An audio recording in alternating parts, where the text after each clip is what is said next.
You've tuned into Killin It Corner, bite-sized YouTube shorts with real conversations featuring people who are redefining life, work, and purpose in their next chapter. No fluff, no retirement rules, just honest lessons learned and what it really looks like to keep killing it. Before we begin our session, here is our upcoming guest's bio. Shelly Lombard worked on Wall Street for over 30 years. When she began her career, she was one of only a handful of women who specialized in investing in distressed companies. From 2003 to 2010, Shelly was one of the most quoted automotive analysts on Wall Street, frequently appearing in the New York Times, the Wall Street Journal, and on CNBC. After her Wall Street career, Shelly began serving on corporate boards, including the board of Bed Bath & Beyond. Shelly recently launched SMOOZE, which coaches and encourages professional women to build their network of business relationships in order to close the gap between where they are in their careers and where they want to be. Well, hello, and welcome to Killin It Corner. This is the first episode, and I am so excited to have my friend Shelly Lombard on. We are going to have a great conversation about her transition and how she has moved from where she was to where she is. So welcome, Shelly. I'm so excited to be here. I'm excited to have you. So tell me a little bit about where you are on your journey and where you came from. Yeah. So I'm kind of in my third act. So I used to say I'm semi-retired, but I'm not retired at all. I'm working as many hours as much as I was doing before, but I'm enjoying it more because I have more flexibility and control over my time. So I was a writer. Then I went to Wall Street. I was on Wall Street about 30-ish years. And then I got laid off from Wall Street. And so I took another Wall Street job, did that for a couple of years, hated it. And then I started doing kind of my own thing. And so I am definitely retirement age. Like people who were working with me on Wall Street who are my age, they are officially retired. But I should call this my third act. And I am having more fun. I am loving it. To borrow a phrase from you, I feel like I'm killing it. So Absolutely. And that's why you are first on the show. And so I feel like retirement is the wrong word now. And I was talking to somebody the other day and I said, retirement's not an age, it's a mindset. And yes. So there's no certain age by which you retired. I mean, there are people retiring at 40 and there are people retiring at 70, right? So it's when you feel like you're at the mindset to retire that you're retired, but you can also quote unquote retire from the corporate world to do what you want to do. So tell me a little bit about what's exciting you these days. Where are you in your journey that has you killing it? Yeah, so I am building a business and I think I've always wanted to be an entrepreneur and I tried different businesses through the years. But, with a full-time demanding job, I never could make it work. And then I had 2 kids and I was, bringing people to soccer and dance and all of that kind of stuff. I just couldn't make it work. So now I have the flexibility to make it work. And I love that. I also have flexibility in terms of I have a slow morning. You know what I mean? So rather than get up, I got to get the 6:06 train. Oh, the train's not coming, the train's late, whatever. I don't have to commute, which I always hated. I always hated commuting. And so now I don't have to commute. And then I just spent about 13 days in Cabo and I worked some from there. So now I've created something where I can kind of work from anywhere, which I love. And so, the flexibility of it really, really appeals to me. And I am happier than I've ever been. And I don't think there's any way I could have created this in a regular corporate job. So you have truly hit the reinvention mark. You've changed the way that you're doing things now. Tell me a little bit about what surprised you when you first came out of corporate. What were some of the, whoa, I didn't expect that moments? Yeah, I didn't expect being on my own, so to speak. Now other people are doing things in retirement where they're, maybe doing a fractional career or something like that, where they have support. For me, I'm kind of an entrepreneur and I'm doing some fractional stuff. I'm a trainer. So I was a banker on Wall Street. So I'm actually going in 2 weeks to train some bankers. So I still do that. And I actually like it a lot because I can accept an assignment or turn down an assignment. But what I didn't expect was, and it's actually a good thing because I'm learning, what I didn't expect was doing so much on my own. Like when you're in corporate, you send that to that department and they'll do it for you. You send that to, like getting on Canva, getting on Fiverr, that kind of stuff. Now, some of that's specific to being an entrepreneur, but some of it is just doing multiple things. Because I'm sure as a fractional, if you do a fractional role or you're on a corporate board or something like that, there are still things you have to figure out yourself. Boards have certain types of software that they use. So I was surprised, um, not totally taken aback, but I'm like, ooh, I'm on my own out here. And to some extent that's good because it's forced me to learn new things. So one of the things they say about aging is continue to learn new stuff. And so I am going to add some music classes and some foreign languages to my stuff I'm doing. But right now I feel like I'm learning so much because I'm learning all of these new things that are helpful or support people like me, like Canva and Fiverr and Upwork and all of those things. Yeah, it is amazing how you have to learn these things. I had never knew anything about Canva until I decided to start this process of building Retired and Killing It. And I was like, what is somebody said you have to get Canva.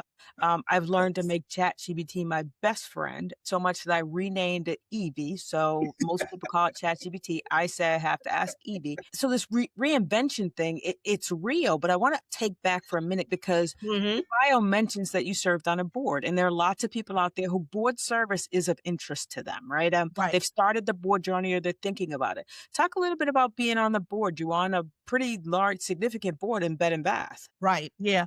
So I some people see it as an exit, and part of an exit plan. I didn't.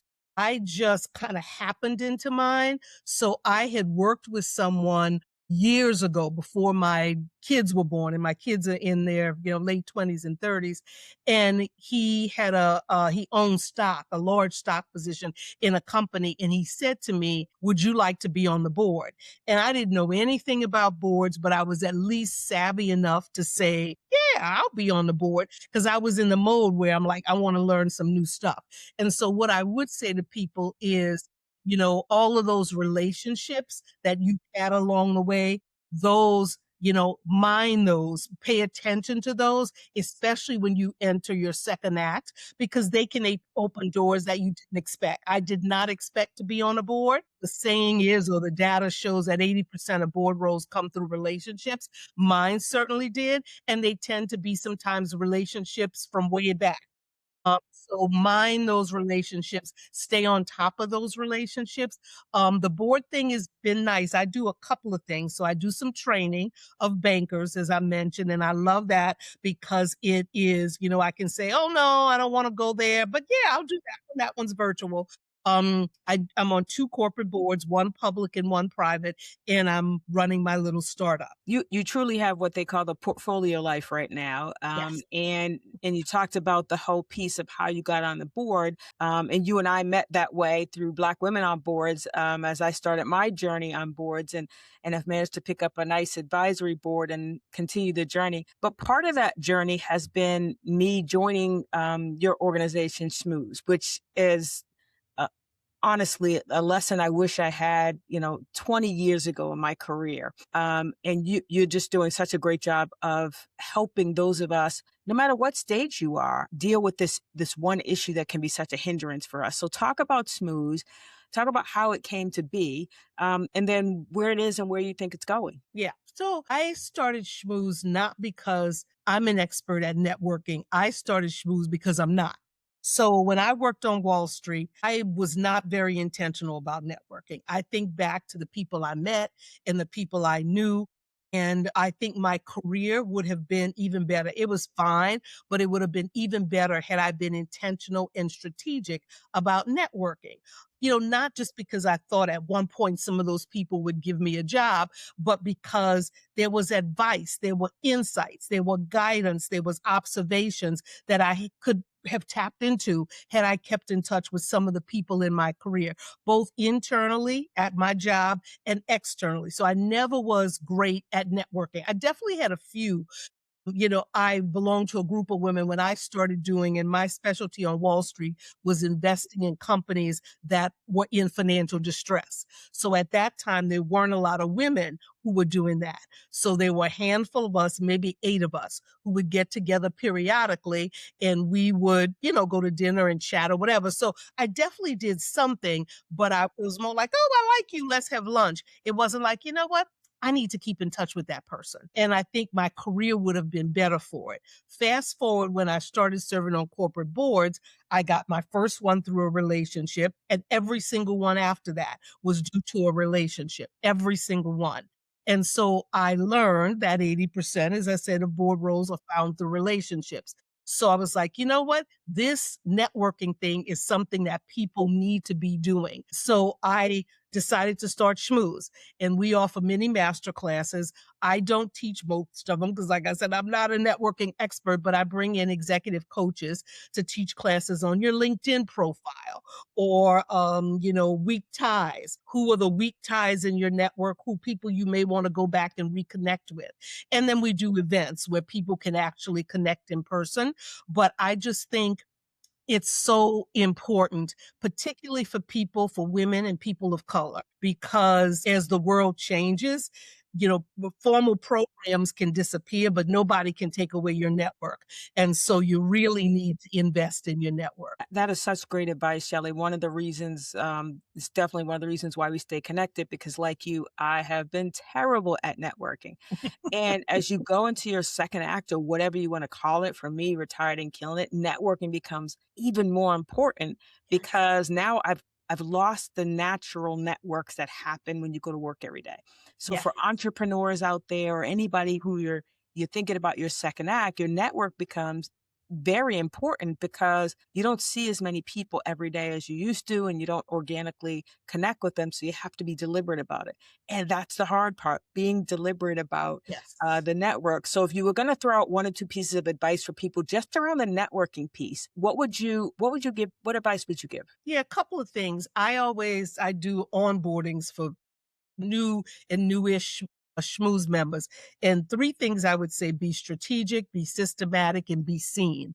So first of all, let me start with, just like people should start thinking about what they want to do before they actually retire, which is what you talk about, retired and killing it, having a plan. You want to do that when it comes to networking. I talk to a lot of people who've been very successful internally inside their company, and that's the entirety of their network. And you're going to keep in touch with some of those people, but you need different people because now you're going to different places. And so when I say be strategic, I mean thinking about what you think you want to do, whether that's board work, whether that's fractional, whether that's launching a business, whether that's launching a podcast or a newsletter, and start even before you hand in those retirement papers, start being strategic about who you need to meet and who you need to connect with in that next phase. And then being systematic just means keeping in touch with those people, having a system for keeping in touch with those people. So it's not random. And you can do that manually. There's a new app or software you can use called Good Word. And I am, one of the first people to start using it, but, they're new. And so it's one of the things they help you to keep track, and they will remind you of, oh, it's time to reach out to so and so again. And then the last piece, in addition to being systematic, you want to be seen.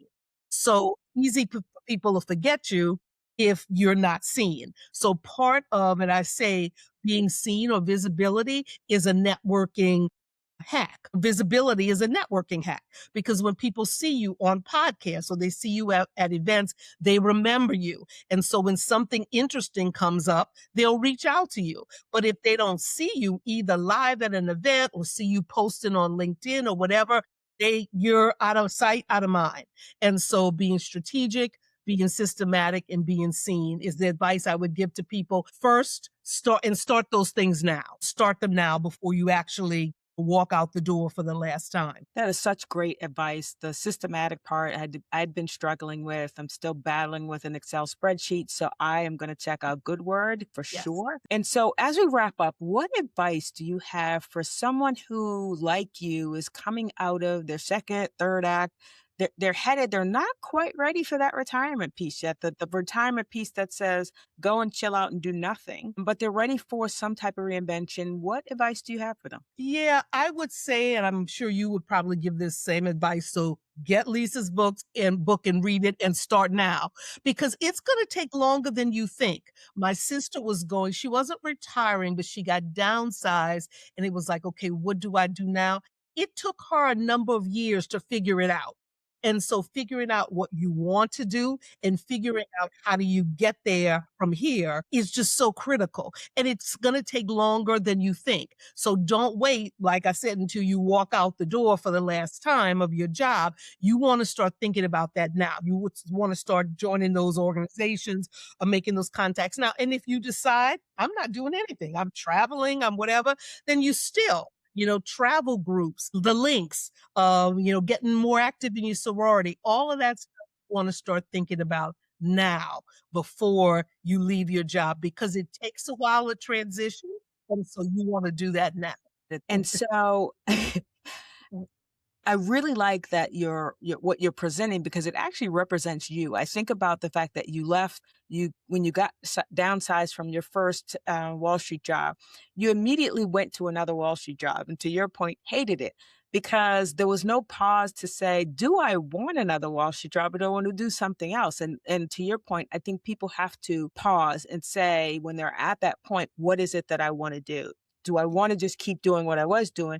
I look at both you and I, and we're doing something that almost is not really related to what we were doing in our Mhm. jobs on the finance side. I still like you do some consulting, but that's not a main hustle for me. I just kind of pick up Yes. a client here and there. You do some things still on Wall Street, but what we're doing, the passion that we love, really has nothing to do with what we were doing. And people have to stop and say, do I still want to do, if I was in marketing, do I still want to do marketing or do I have this passion for something else? And so that would be what I would encourage people to do. Shelly, how can people reach you? How can they join Smooth?